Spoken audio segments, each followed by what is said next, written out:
We're good? Yeah, we're good. All right, brother. I appreciate you. No doubt. Yeah, if that ever happens again, sometimes that happens close. Awesome. Thank you, brother. No doubt. All right, man. Woo! We had some technical difficulties.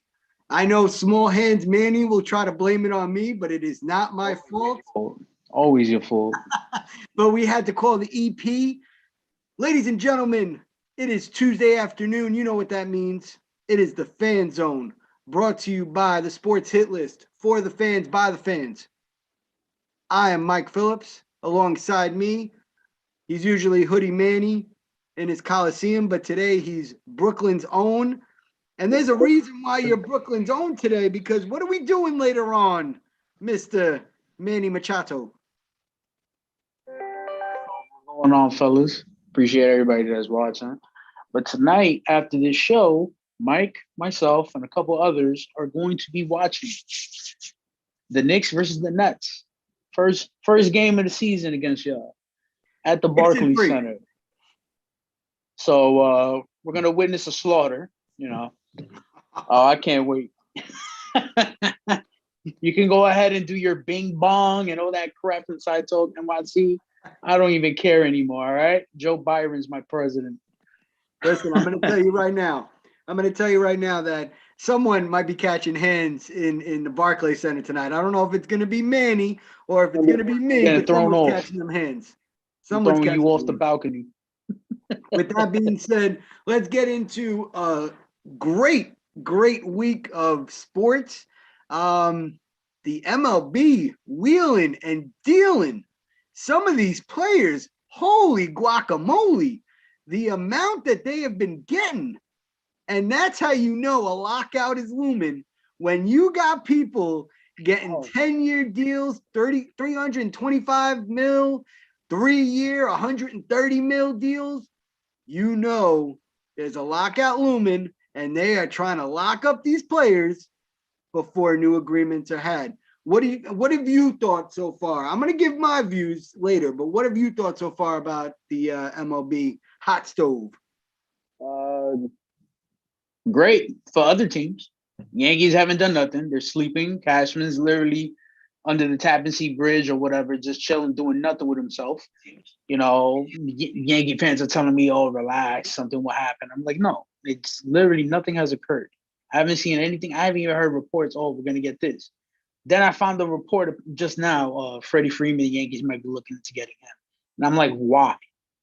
We just had Rizzo. We just got Gallo. Like, obviously, they're 1-year rentals or whatever.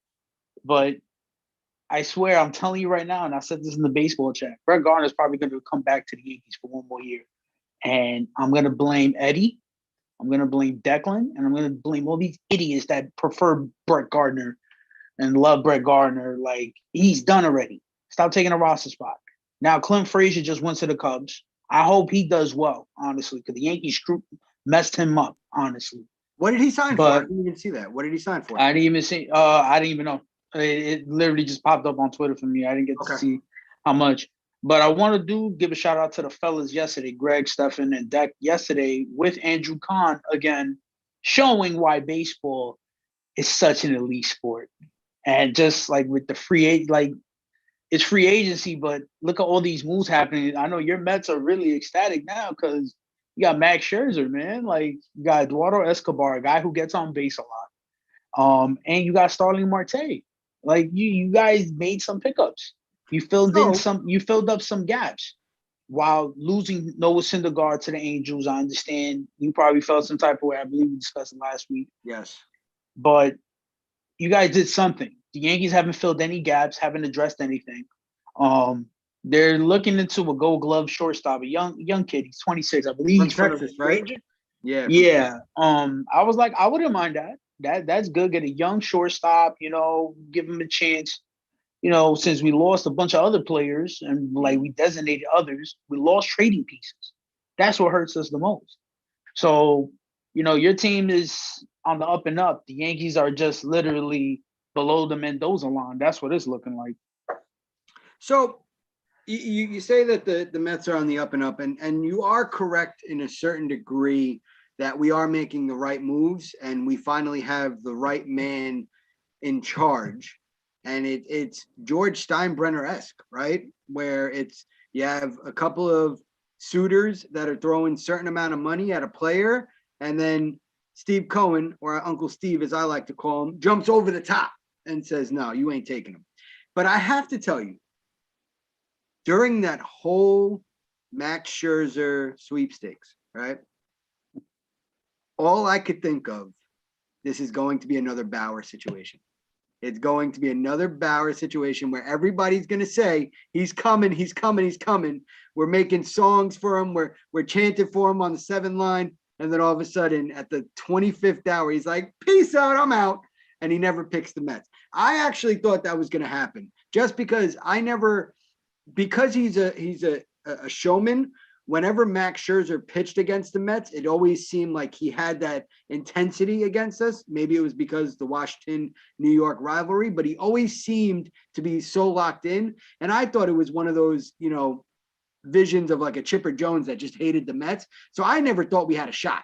I thought we could throw as much money as we wanted at him. There was always reports that said he wanted to be on the West Coast because of his back when he got injured last year, and that's why he was glad he got traded to the Dodgers.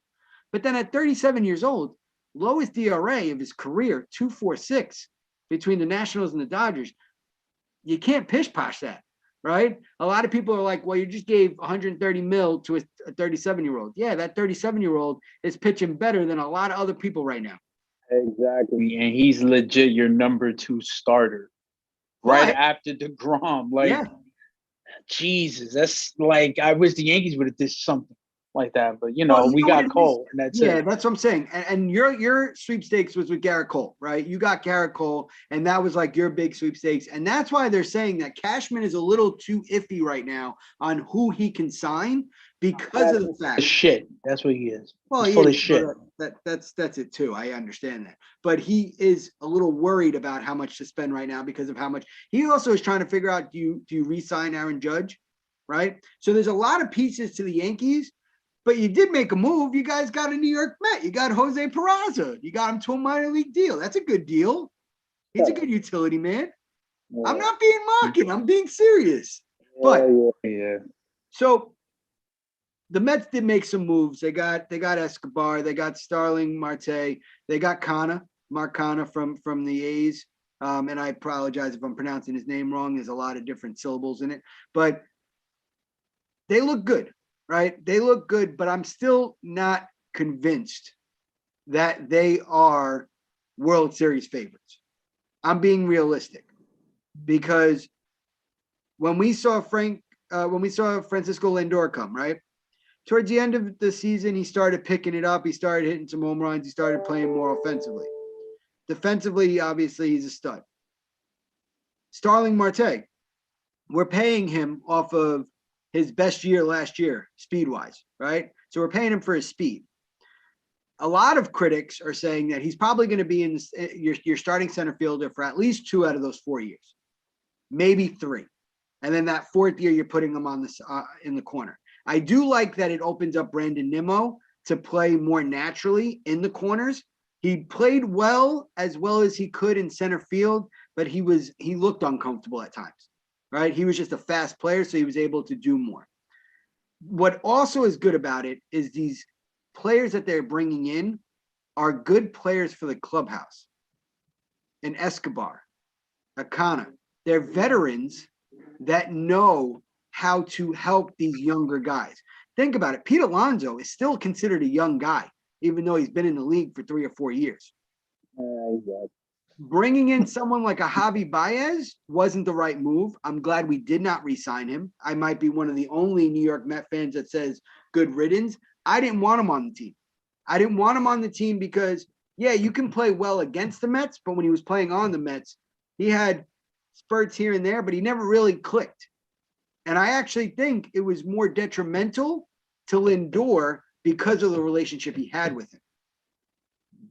Now, I want to ask you, with this lockout looming, there's talks that one of the new agreements that could be put in place is putting the universal DH.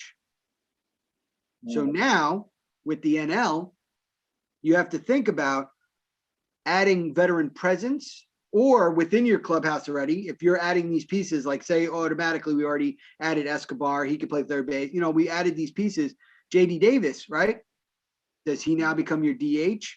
Dom Smith could be also your DH, right? So to me, I want to see how they fill some utility spots.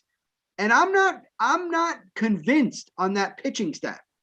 1-2, absolutely. So apparently Steve Coleman, they reported that Steve Coleman said he's not done. He wants to at least get one more starting pitcher and another hitter. So you're running out of time, not bad. December 1st is looming, right? December 1st, it has to be, it's off. So unless there's things that are being worked on behind the scenes, I'm not sure.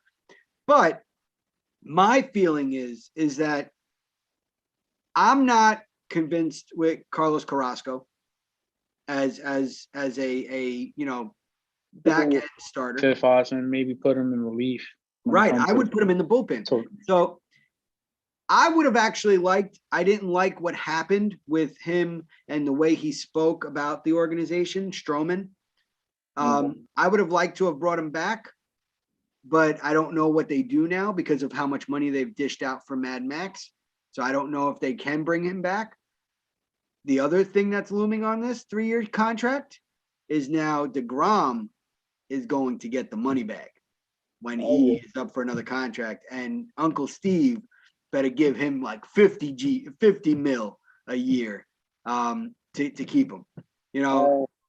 I will break the bank, honestly. Forget the luxury tax. That's non-existent when it comes to DeGrom. Well, I'll tell you right now, Uncle Steve has already said he doesn't care about the luxury tax. He's building a team, right? Because we don't have a farm system. Our farm system is shot because you had what was his name? Von Bragen or whatever. No, what was his name? Damn it. One of your guys for Lindor. Yeah, but I know some Met fans didn't even want.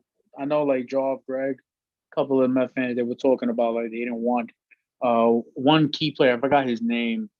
That was involved in the Lindor trade, but they really didn't want to lose him because he would have been a good one for you. Yes, there was the Lindor move, but then there was also the move for Robinson Cano, where we gave up those players to Seattle, where we gave up young players to Seattle. Yeah. It was Brody. It was the GM. It was Brody. When Brody Van something, whatever his last name was, I don't even try to remember him because he gave up our farm system. So that's why Uncle Steve's like, you know what? I'm going for the veterans. I'm going for those young players that I can build a team with and hopefully have that dynasty. So he's actually, if you notice it, it's the same model as the Los Angeles Dodgers. Think about what they did. They went for young players. They did, but they also had like monster, like they had pitching, they had the veterans.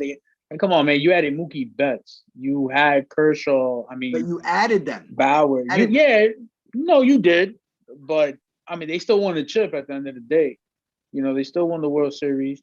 But I feel like what the Yankees should do is emulate what the Braves did this year. The Braves did a phenomenal. They destroyed free agency. They took advantage. They filled in so much, even dealing with injuries nonstop. And especially in the playoffs. And they finally won. It was a lot of adversity for them, but, they made really good moves. And I wish the Yankees could somehow do that. Look at it and be like, okay, maybe our old ways don't work anymore. And another thing, get rid of the beard rule. Let the players grow their facial. Cut that crap out. That's stupid. That's like literally when you go to a job and the job tells you, oh, you must wear a suit and tie every single day, no matter what. You have to wear. No, actually, no, because obviously it is business attire and stuff.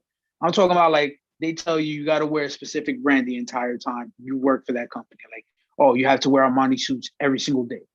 Are you kidding me right now? Like, I have to do that just to work here when I had to spend more money on that. Yeah, and it's like, hello, I worked my ass off. These players work their asses off from a young age to get into the system, in the farm system, playing in high school, college, then going into the AAA, AA, single A, like working their way, traveling all over the place with their facial hair. It doesn't matter.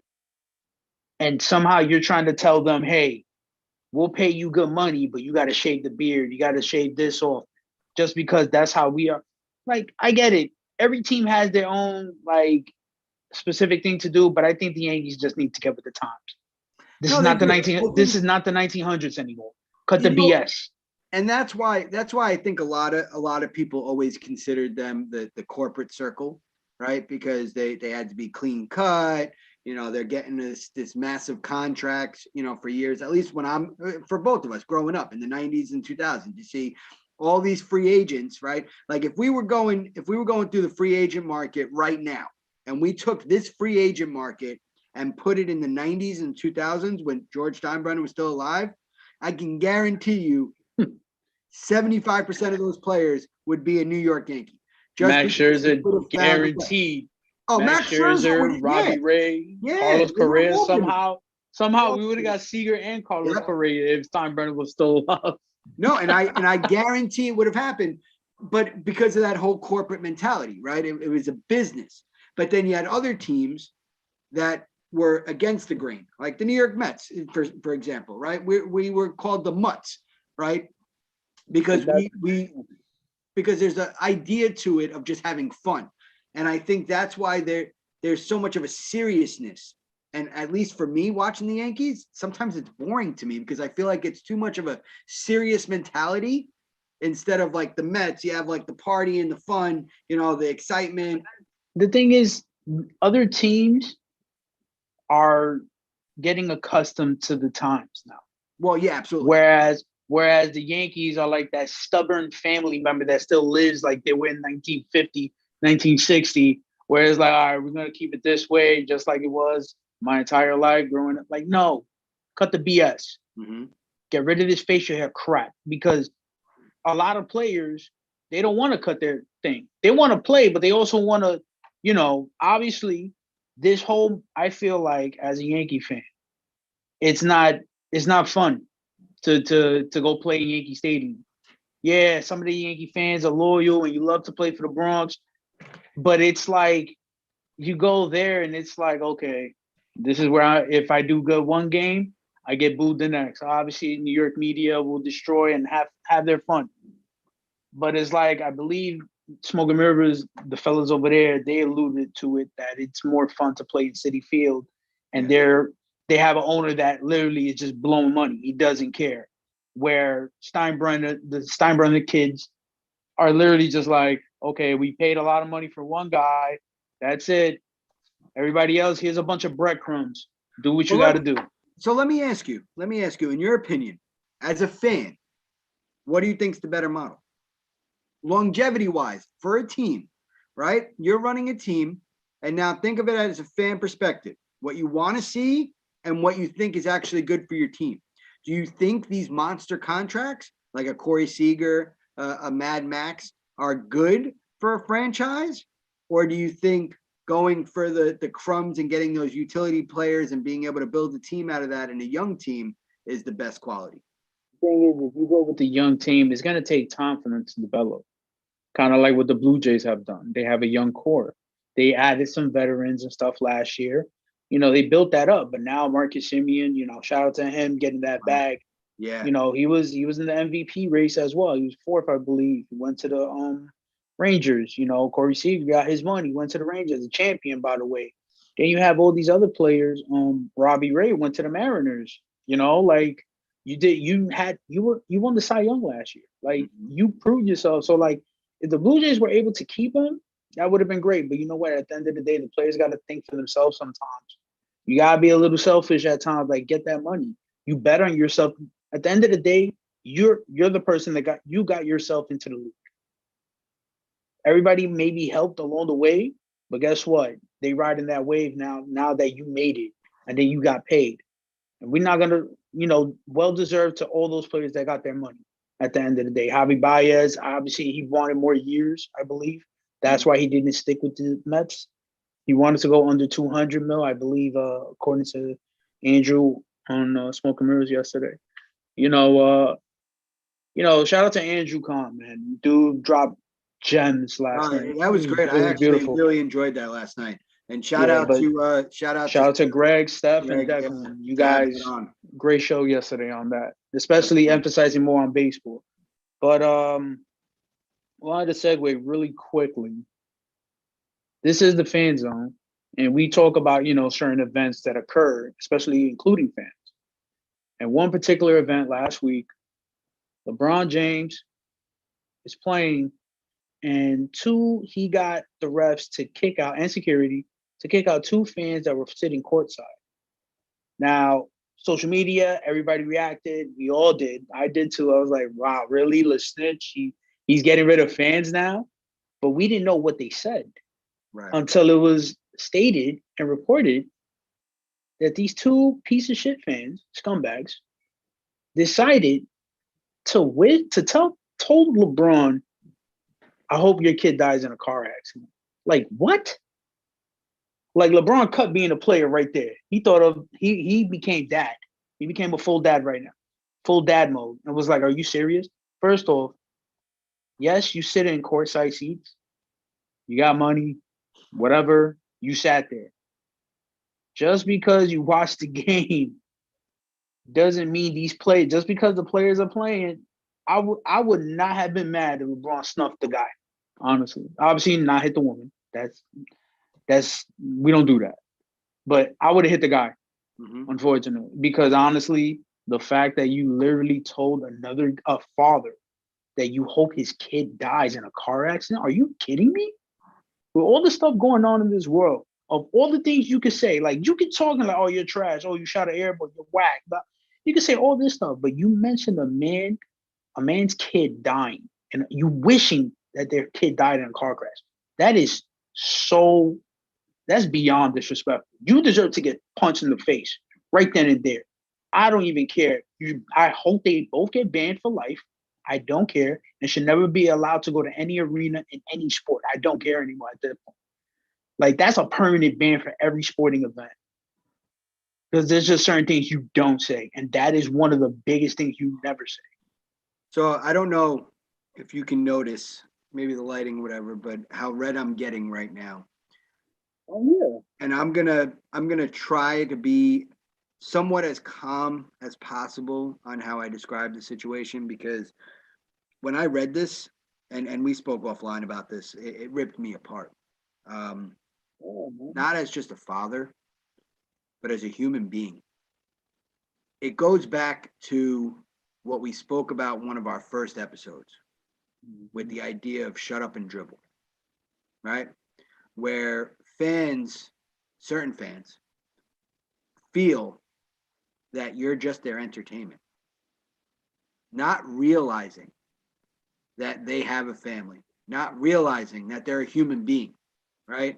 We go at them on their accolades, we go at them on the athletics, but when you bring family involved, especially a child, it really takes a true scumbag to bring family involved, and then to discuss death on top of it. What I would do to that person, I can't speak on live because I would get us banned. Because what they did was they didn't just cross a boundary. They went into a different realm where you took out the athletics and you put in personal. Mind you, again, you can make fun of people's hairlines. You can make fun of people's height, anything. Deformity, not deformities, but you know what I mean. Like if they shoot a certain way, but to turn around and go at them a certain way, not right. Not right. There's just certain things you don't say. Like, I know in sports head list, a lot of people, you got the LeBronians and then you got everybody doing all this and that.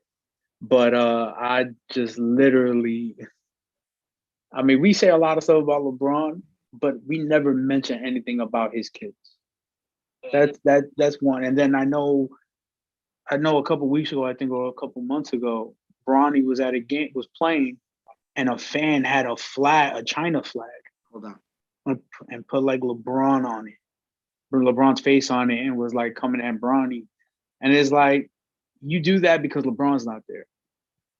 How about you do that to LeBron, who's an actual adult? Bronny's a kid. At the end of the day, Bronny's a kid. Like you feel some type of way because you go to LeBron James' son's game when LeBron's not there.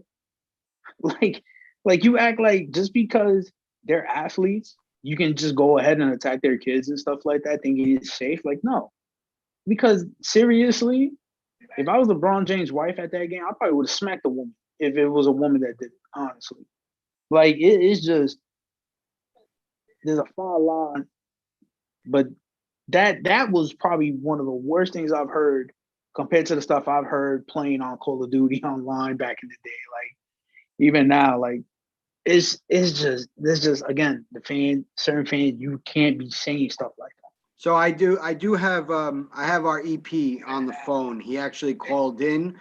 He didn't want to jump on, but he wanted to give us some tips. Go ahead, Carl. No, what I was gonna say was I'm giving you the green light. You said you don't want to say certain things so you won't get kicked off, but I'm giving you the green light. Say what you want on this topic because there's no reason why fans should be saying those kind of things to an athlete. And I agree with you guys 100%. But you can't sit there. People think that athletes are just their entertainment. That's it. So whatever you were gonna say that you thought wasn't appropriate, go for it because I'm listening and I'm intrigued to hear what you have to say. I appreciate it. I appreciate it, EP. Thank you. Thank you. Go for it. So I will kind of go for it.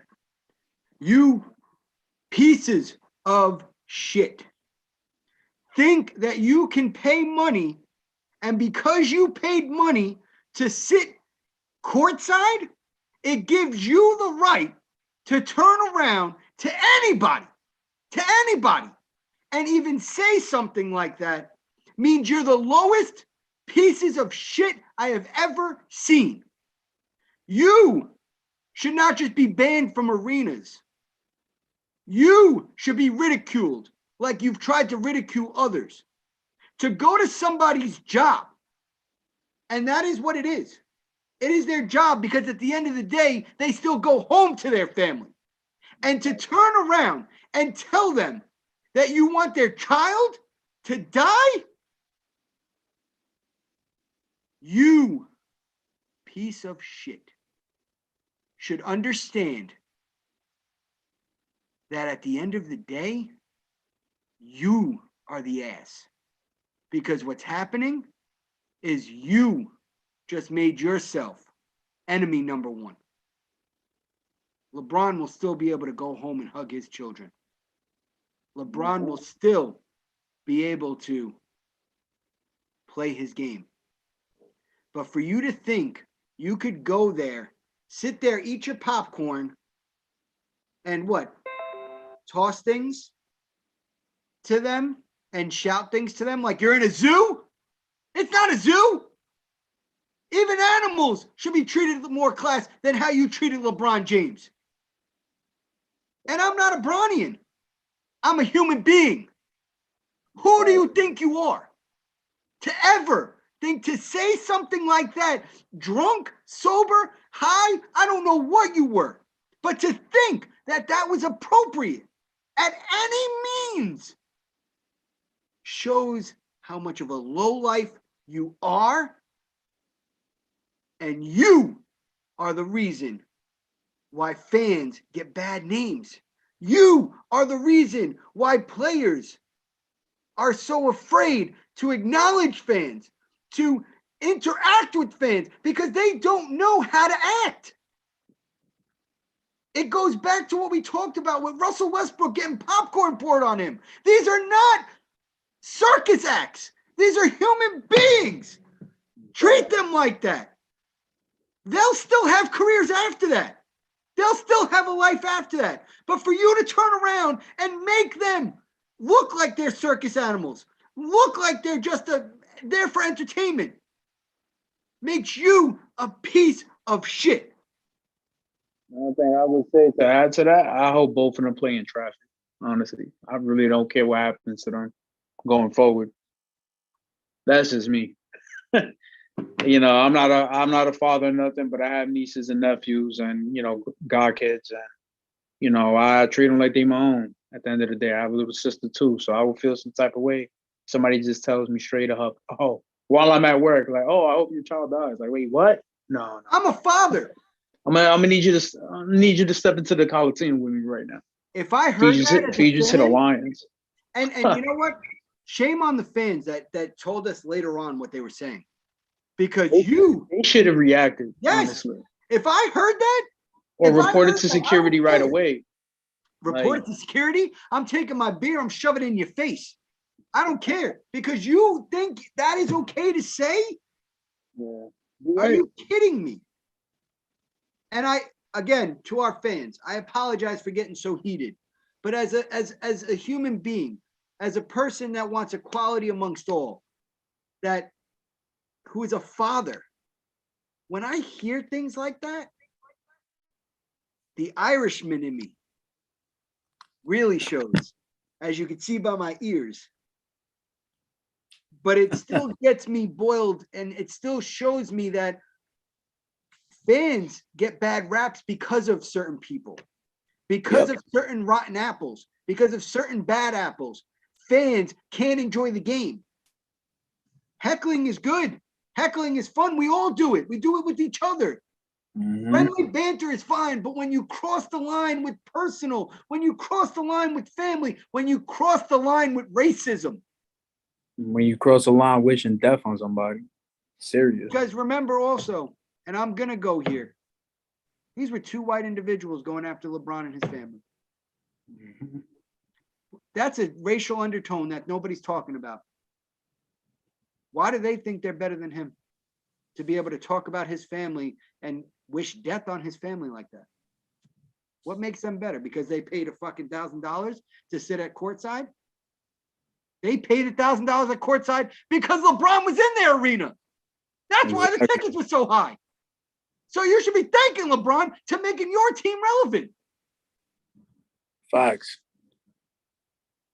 Let's go on to some other stuff. I can't keep going on this. So, in a nutshell, I'm gonna try to go back to my Zen ways. Keep that intensity for tonight, bro. I will say in a nutshell, fans, we got to do better. We got to do better for our favorite athletes, for our role models. Some of them we look up to. Some of them, we want to hate because we hate that we can't be them. But we got to do better at these games. Not only for ourselves, but for future generations. I got my children going to games. We got young kids going to games. Just imagine the young kids that are hearing stuff like that. Now, luckily, they got to see LeBron be the better man and get those people escorted out instead of what could have been the malice in the palace 17 years ago. And that's the thing that will irk me more, because you know how pissed off LeBron is. Just from hearing that and the fact that he couldn't do anything. Yeah. But because if he would have reacted, they would have sued, or he would have got suspended, or it would have been a whole bunch of stuff. And then everybody coming at LeBron would have been like, oh, he attacked two fans. We don't know what they said. It would have been, social media would have had like ESPN, all these people, probably Skip Bayless would have reacted crazy too. But then it's like, it is, kudos to him for holding it in, because honestly, he's a better man than most of us, because I know a bunch of us, especially those watching, if you would have heard something like that, you would have reacted way different compared to what he did. But so I don't want to give them. I want to change topics. I don't want to give these football. You just got your win, man. They got to win. Got our win. Zach Wilson came back. He looked a little shaky.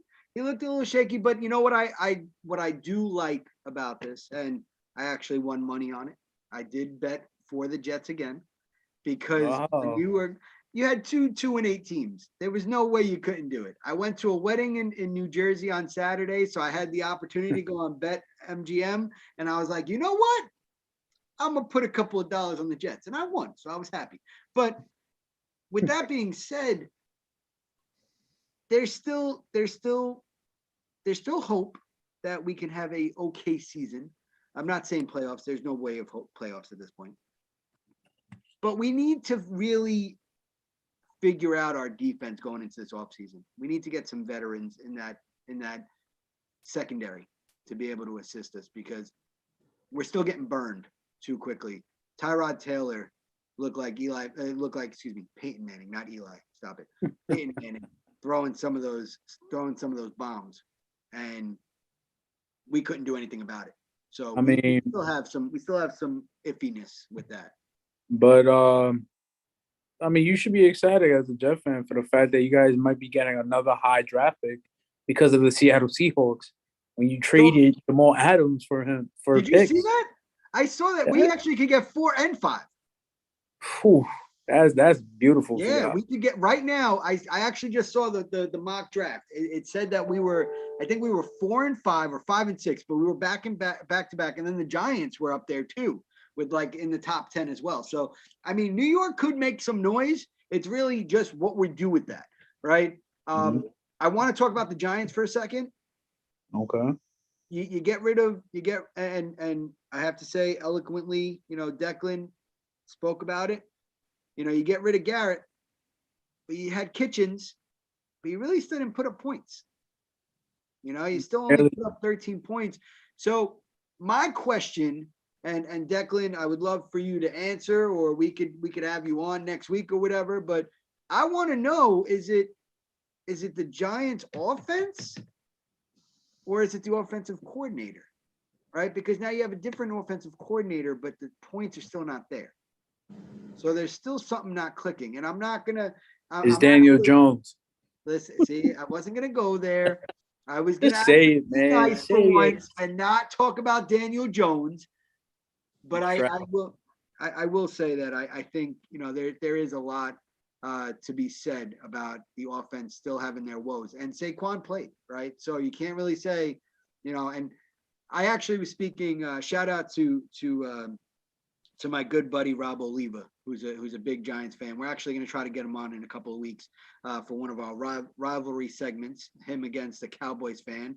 I know we have a couple, so we're going to see what we can do there. But he was talking about the Giants, and he's a Giants season ticket holder for a long time. He takes a trip every year with a group of guys. He's going out to Tampa for the Giants Tampa game this weekend. Nice. Yeah, so he does that once a year. But he was saying, if you notice with Saquon, he can only really go up the middle now, right? He can't bounce on the outside as much anymore. He's not as versatile. And I guess it's because of the injury, and he's still got to get those, if you're a fisherman, those sea legs, he needs to be able to get those game time legs, but there's still a certain uneasiness of him being able to cut those corners. So it's something to keep a lookout. I don't know how he's able to improve going forward, but I just think their defense stepped up. Their defense definitely stepped up against the Eagles, who we thought Jalen Hurts was going to run around that entire defense. They play again, I believe. So I see Jalen Hurts going off this time. Believe it or not, though, with that division, because it's always so terrible, the Giants still have a shot. Oh, God. That division is always so terrible that the Giants possibly mathematically still have a shot. Well, the Giants can thank the Raiders for beating the Eagles and for beating the Cowboys for that. So you're welcome.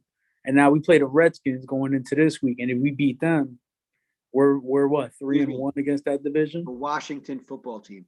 Oh, Washington football team. My apologies. Come on. Jeez. They need a better team. They just give them a name, bro. It's getting annoying. And I'm still gonna call the Cleveland Indians. I'm not calling them the Guardians. I'm sorry. No. I can't call this them. Is not Marvel. I'm still gonna buy a Chief Wahoo hat. I'm gonna buy one before this thing ends. Are they even? That's a good question. Are they even still selling them? They're probably going up for a high price. I'll get a customized. I don't know. All right, so we actually have to start wrapping up, only because we have to meet up at the Barclays Center for tonight's game. Well, no, I already sent you your ticket, so you good. What do you mean? I got to still travel there. No, I sent you the ticket. I told security if they see Mike in Nick's gear, he's not allowed. So good luck trying to get in. Listen. I'm lucky if I can get in on other reasons, but that's besides. Oh, here we go. But who are your hands of the week?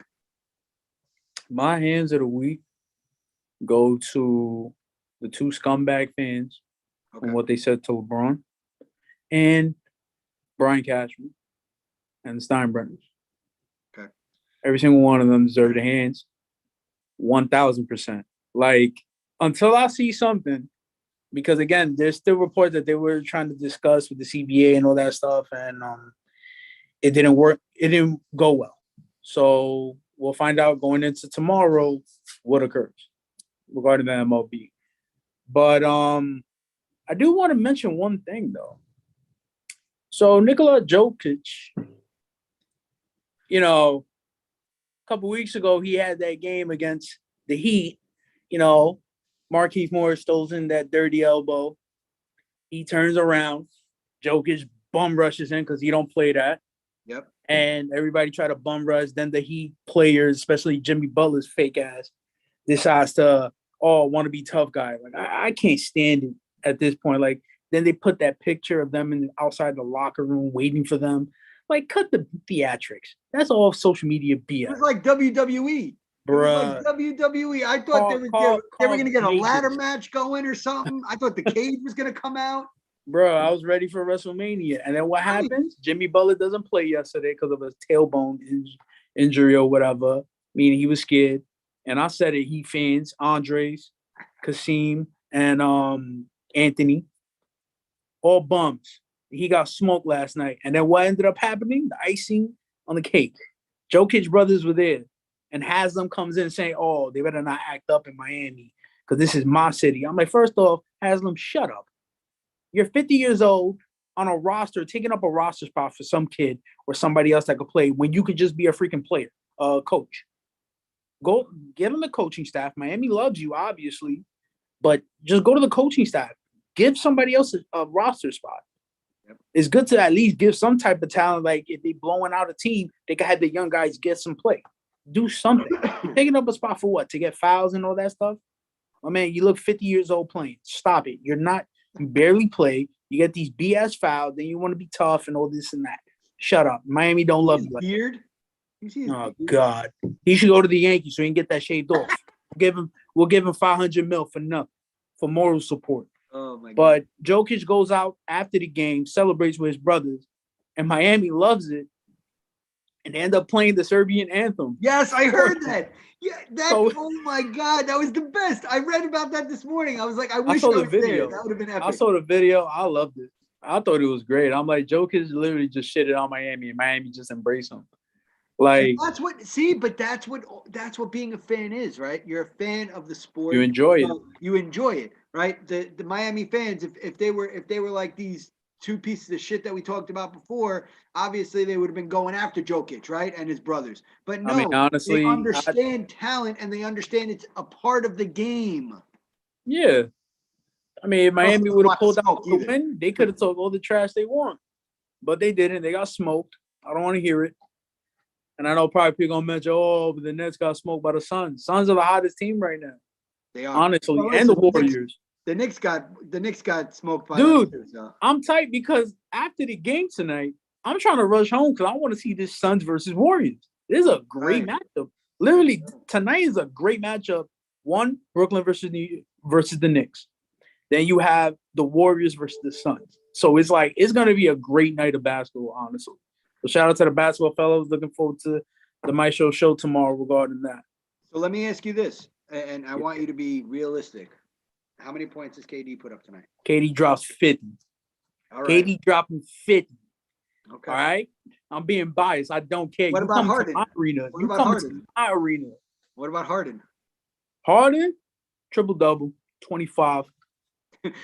Wait a second. So Harden and KD are putting up 75 points? Yep. My man LaMarcus Aldridge dropping 20. 20. Hitting Mr. Mid-Range, the master mid-ranger. And then you got my man Patty Mills from down below. Yeah, and then what? Joe Harris is going to come out on crutches? Nah, Joe Harris is injured. He's finally listened to crutches. Nah, I don't even care about Joe Harris.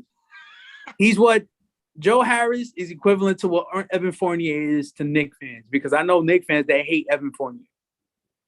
So it's like, but the thing is, I really don't care. Joe Harris is not there. The Nets are still struggling. They still have gaps. I miss Jared Allen. I wish he was never part of that trade deal. I wish they would have got rid of Nicholas Claxton at that point. But I got to deal with this team at the end of the day. It's a long season. It's the regular season according to others, where it's like, oh, it's not really that important. Well, at the end of the day, as a fan, I'm enjoying it. I don't care if it's the first game of the season. I'm just saying, Knicks Nets tonight is gonna be a fun time with you and the other fellas coming through. So I just can't wait. Hopefully you don't cast the hands whether we win or lose, because honestly, we ain't losing. And let me ask you a question. The Nets are not losing tonight. That's it. Let me ask you a question. You want me to bring you I can knit you some mittens for those little hands. Yeah, keep talking about little hands. I'm gonna see you in a few minutes, bro. You gonna cast these hands. All right, listen. Who do you have for the hands of the week? I got a couple, but the major one happened last night, and I'm driving home, and I get this alert about Brian Kelly becoming the next LSU coach.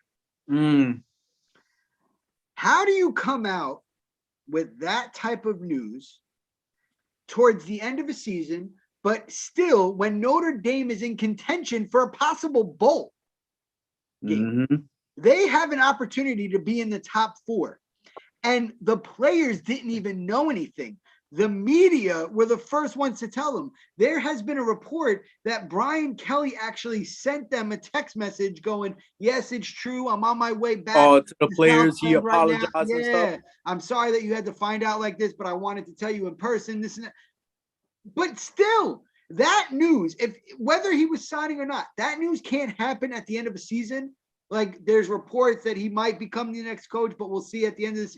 You have to do it while the games are still going on. And I'm a huge Notre Dame fan. I actually don't want to lose Brian Kelly, but I know why Brian Kelly's doing it, because of that one statement he made sums it all up, that he had the most wins without the championship. So he's going to LSU, where he thinks he'll have a different mindset. Now, there's already been reports that they said that Urban Meyers, he's already refuted them, but last night they were saying, oh, Urban Meyers could possibly come, but he can't do what he did in other places, getting the football player, not the academics, because Notre Dame is the type of place they want you academically. They don't really care what you do unless you're athletic, right? It's not blue chips as we've seen with Nick Nolte. But the other hands of the week for me would have to be, it slipped my mind. I had something, but it slipped my mind because I am getting very excited that the Knicks will win tonight by 7. I'm calling it. And listen, all I know is you'll be seeing me very soon. So make sure. Winning by 6? Huh? I hope Wom is watching this. I hope he is. Because I haven't said anything. I've been quiet about the Knicks. I haven't talked trash. Nothing. What are you talking about? I haven't talked trash. You just said KD is dropping 50 and Harden's dropping a triple-double. But Mike, I'm saying now. I'm saying right now, I'm talking my smack. I'm talking shit now. Can I talk my shit? All I'm saying, because the thing is, it's not that many Nets fans. It really isn't. I'm going to end this. Majority of the group is full of Knicks fans. And I got to see you guys and hear you guys talk trash every day about my team. All right. So, look, I challenge you. Here we go. For you. I got a bet for you. Tonight's game. Okay. The loser has to wear the winner's jersey or something of that team. So, next week, if the Knicks win, you got to wear a Knicks shirt. You can't just do it all for one game. But you know what? Why not? I'll do it. We're both there. I'll do it. We're both I'm there. with it. No points, no nothing. It's whoever wins the game at the end of the night. Yeah, I'm not going by point spread. I'm not a bookie. I'm going by. I had a couple people try to come at me, try to make bets with bookies, and I'm like, nah, we're going straight up. Whoever wins. Straight up. So, it's going to be a 3 by Kemba off the bench to end the game, and the Knicks are going to win. And Blake Griffin is going to catch an alley off the 3-point line, and we're going to win by that. Yeah, okay. Well, at least you can remember the 3-point line, or at least KD's toe can. All right, and with that, I'm going to say the Fan Zone brought to you by the Sports. So the ones viewing us, the bet is if the Knicks win tonight, I will have to wear some type of Knick gear on Tuesday's episode. If the Nets win, Mike has to wear something that has Brooklyn Nets logo. Not That's no right. Brooklyn hat that just says Brooklyn or a T-shirt No, or whatever. Nets. It needs I to will say get the Nets. Nets. I better not see no paper written Nets thing. And you post it on. No. I will It give gotta be Nets gear. And listen, you better be wearing that blue and orange when the Nets lose. But Eric actually came out and he said I should be wearing a Javon Carter Nets jersey. You know, if they win. So we'll see. Oh yeah, he dropping 15 off the bench. Thank you for that, Eric. Get out of here. You just I don't know how math works in your eyes, but you just mathed out like 200 points. That's not happening. Oh yeah, we dropping at least 150 tonight. I can't wait to see you in a few. With that, we are the Fan Zone, brought to you by the Sports Hit List, for the fans, by the fans. I am Mike Phillips. One more thing I forgot to include. Shout out to Michigan Wolverines for smoking Ohio State. Shout out to Reynald, who's the only other Michigan Wolverine fan in football, because I'm both basketball and football for Michigan. I spoke it into existence, and I said it, that Michigan was going to beat Ohio State. And what happened? Everybody was talking smack, all this and that. And I kept telling Reynald, yo, we got this. And what happened? We win. Everybody stay quiet. So Greg Poley and Stephen Polius and Declan, statement win. Friday's episode, I better expect an apology for the Raiders winning and for Michigan winning. Have a nice day. We are the Fan Zone. We'll see you next Tuesday. Manny, you'll be catching these hands soon enough. Oh, I'll see you in 20 minutes.